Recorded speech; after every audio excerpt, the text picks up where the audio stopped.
வணக்கம் சதீஷ் சார். இனிய பிறந்தநாள் நல்வாழ்த்துக்கள். வாழ்க வளமுடன் சார். நான் வந்து ஒரு 3 இயர்ஸாக மேனுஃபேக்சரிங் எக்ஸ்போர்ட்டராக இருக்கேன். ஸோ அதுக்கு முன்னாடி ஒரு பல வருஷமாக நான் ட்ரைனிங் போயிருந்தேன் பல எக்ஸ்போர்ட் ஃபேக்ட்ரிஸில். அந்த மாதிரி ட்ரைனிங் போயிட்டு அதுக்கப்புறம் 2-3 கோர்ஸ்லாம் பண்ணிட்டு நான் நினச்சிட்டு இருந்தேன் இந்த மாதிரி நம்மளுக்கு எக்ஸ்போர்ட்டில் தெரியும், ஓரளவுக்கு எல்லாம் தெரியும்னு நினச்சிட்டு இருந்தேன். ஆனால் அதெல்லாமே போய் உனக்கு வந்து ஒன்றும் பேசிக்கே தெரில அப்படின்னு என்னைய நீங்களே என்னைய நீங்களே என்னை கேள்வி கேட்க வச்சுட்டீங்க. ஸோ அவங்க கிளாஸ் அட்டன் பண்ணதுக்கப்புறம் தான் எனக்கு வந்து தெரியுது இன்னும் நமக்கு எவ்வளோ கற்றுக்க வேண்டியது இருக்குது. அந்த நம்ம ஒன்றும் பேசிக்ஸ் கூட ஒன்றும் இப்போ சரியாக தெரியாமல் உட்காந்துட்டு இருக்கோம்னு உங்கள் கிளாஸ் அட்டன் பண்ணதுக்கப்புறம் தான் தெரிஞ்சுது. ஸோ எனக்கு ரொம்ப சந்தோஷமாக இருக்குது சார். உங்களை மாதிரி ஒருத்தர் ஒரு டிரான்ஸ்பரண்டான ஹானஸ்டான ஆள் கூட ட்ராவல் பண்ணுறது, உங்ககிட்ட இருந்து கற்றுக்கிறது ரொம்ப பெருமையாக ஃபீல் பண்ணுறேன். நீங்கள் பண்ணுறது வந்து வெறும் டீச்சிங் கிடையாது sir, it's kind of a service.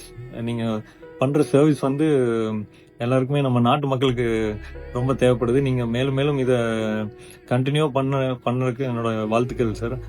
என்னை மாதிரியே பல பல ஸ்டூடெண்ட்ஸ் வந்து உங்களால் பெனிஃபிட் பயனடையக்கூடிய அளவுக்கு நீங்கள் இந்த சர்வீஸை பண்ணிட்டு இருக்கீங்க. ஸோ இது வந்து இந்த நீங்கள் கொடுக்குற சர்வீஸ் எதுனாலையும் நாங்கள் கொடுக்குற ஃபீஸ்னாலேயோ நாங்கள் எத்தனை கோடி ரூபா கொடுத்தாலுமே இதுக்கு வந்து ஈடுகட்ட முடியாது.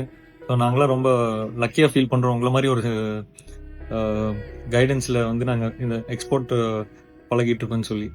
நீங்கள் ஆஸ் அ பர்சனல் லைஃப்லேயும் பர்சனலாகவும் சரி, நீங்கள் ஆஸ் அ ப்ரொஃபஷனலாகவும் சரி, உங்கள் கேரக்டர் வைஸ் நீங்கள் ரொம்ப உயர்ந்த ஆளாக இருக்கீங்க சார்.